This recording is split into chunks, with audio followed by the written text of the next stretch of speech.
Welcome back. Today we are diving into the fascinating early lives of the Pandavas and Kauravas. This chapter is packed with rivalry, betrayal, and resilience. So stay tuned as we explore how the seeds of one of the greatest conflicts in history were sown. Let's begin where it all starts, their upbringing. The Pandavas and Kauravas were cousins, raised together under the guardianship of Bhishma in Hastinapura. Now Bhishma wasn't just their guardian, he was also their protector and mentor, ensuring they received the best education possible. To train them in warfare and statecraft, Bhishma appointed Dronacharya, a legendary teacher known for his unparalleled knowledge of the martial arts. Under Drona's guidance, both the Pandavas and Kauravas became skilled warriors. But it didn't take long for competition to creep in. Among the Pandavas, Arjuna stood out. His archery skills were unmatched, and his focus was razor sharp. Naturally, this didn't sit well with Duryodhana, the eldest of the Kauravas. He was ambitious, proud, and increasingly jealous of the Pandavas, especially Arjuna.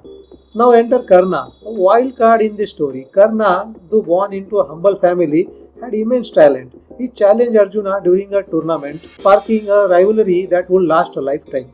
Seeing Karna's potential, Duryodhana immediately befriended him, offering him wealth and status. Why?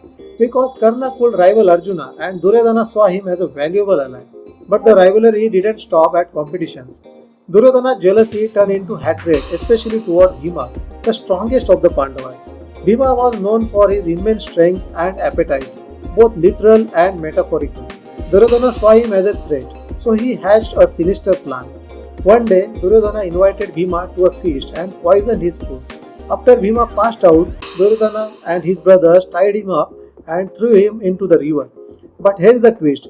Bhima didn't die. Instead, he was saved by the Nagas, serpent deities who lived underwater. They not only revived him but also blessed him with the strength of 10,000 elephants. Imagine how that must have felt for Duryodhana when Bhima returned stronger than ever. But Duryodhana wasn't done scheming. His next plan was even more sinister, Lakshagriha, or the House of Lag. Here's what happened. Duryodhana, with Shakuni's help, convinced the Pandavas to attend a festival in Varnavata. As a gift, he had a beautiful palace constructed for them to stay in. Sounds generous, right? Well, there was a catch. The palace was made of lac, a highly flammable material.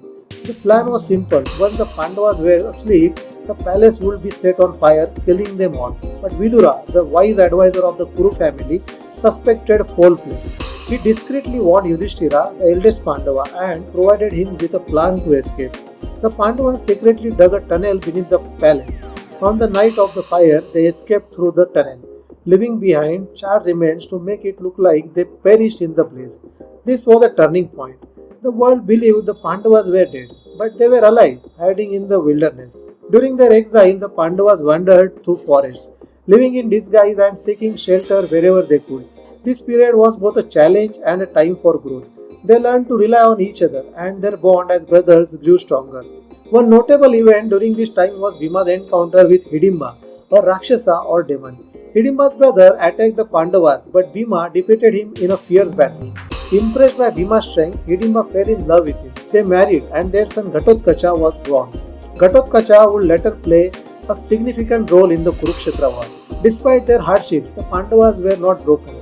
They began to rebuild their lives, forming alliances with sages, local rulers. They were determined to reclaim their rightful place in Hastinapura, but they knew they needed to beat their time and grow stronger.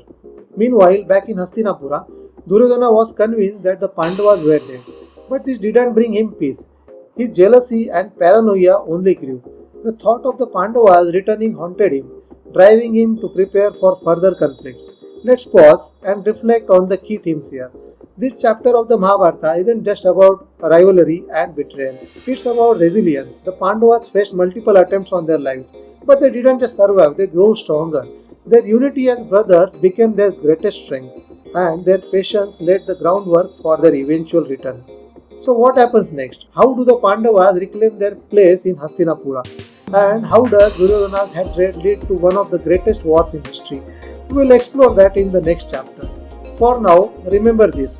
No matter how dire the circumstances, resilience and unity can turn the tide.